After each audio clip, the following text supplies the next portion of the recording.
Live happy and healthy, my brother. Live happy and healthy, my sister. Good day and welcome to this edition of Healthier, Older and Happier. This is episode number 2.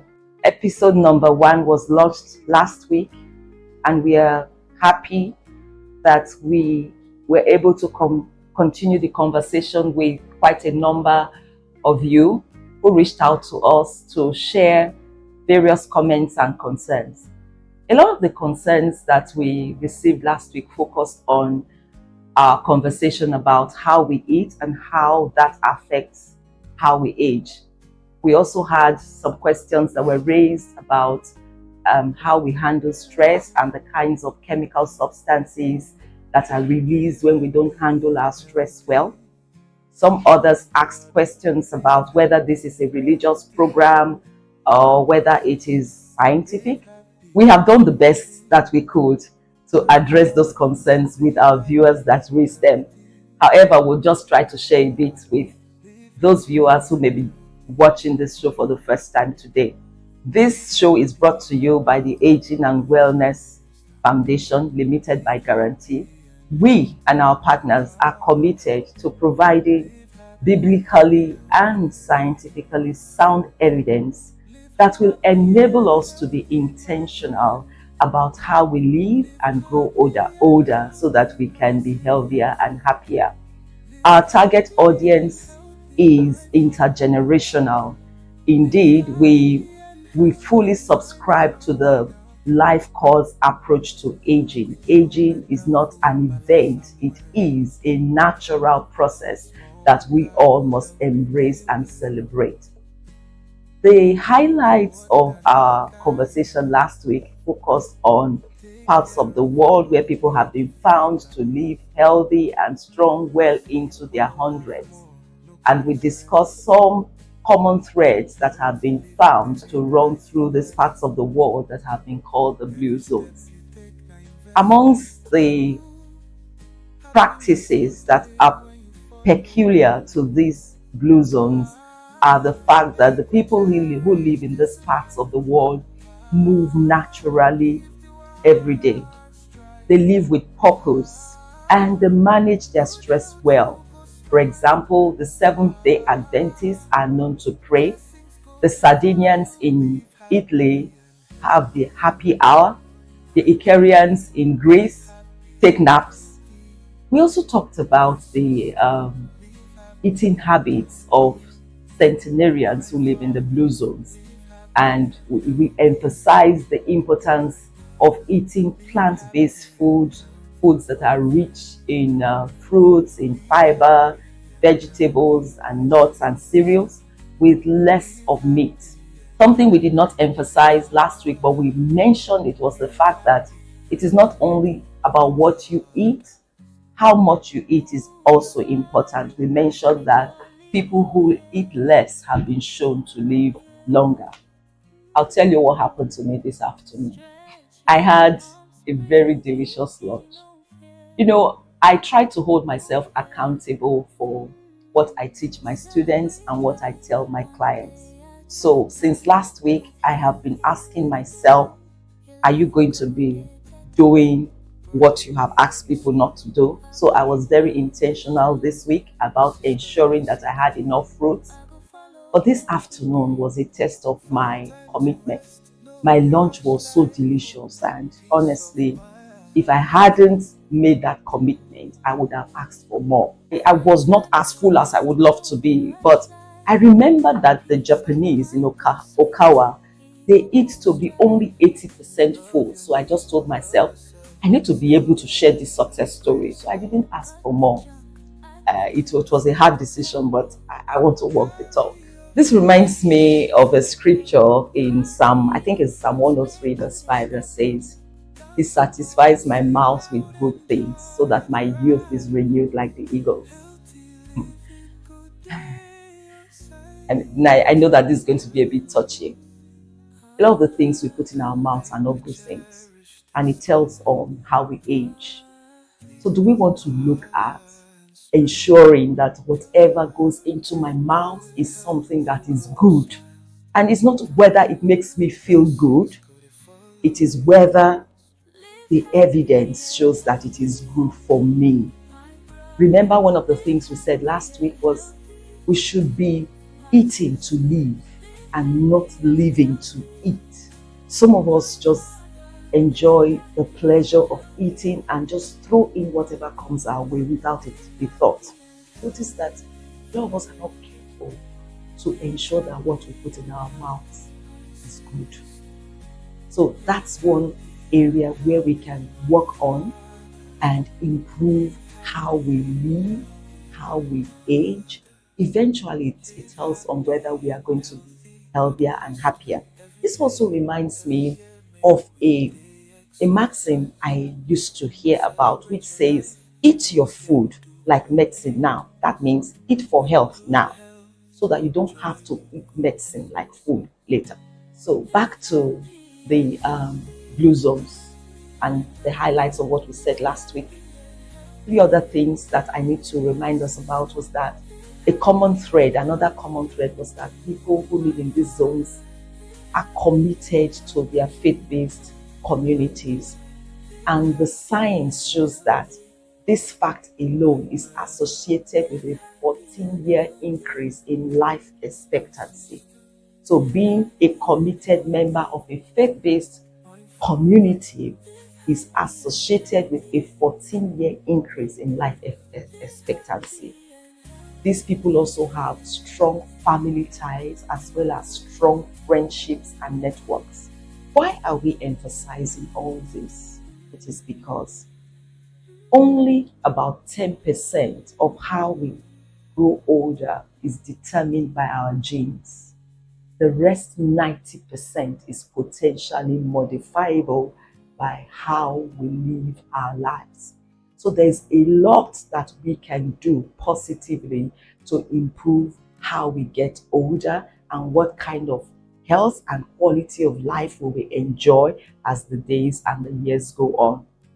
Today, I'm going to be sharing with us another body of evidence that was published in the Journal of the American Medical Association in 2022.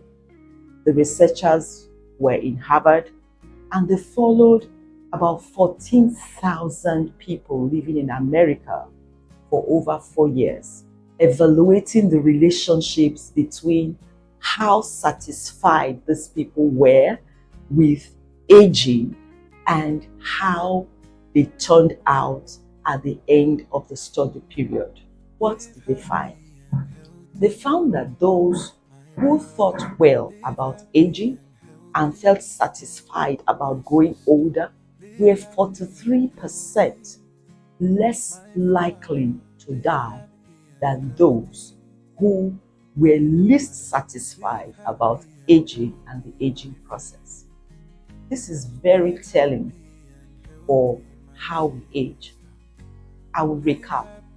Last week, much of what we said focused on what we do in terms of moving, in terms of living with purpose, in terms of how we eat, the kind of communities we keep.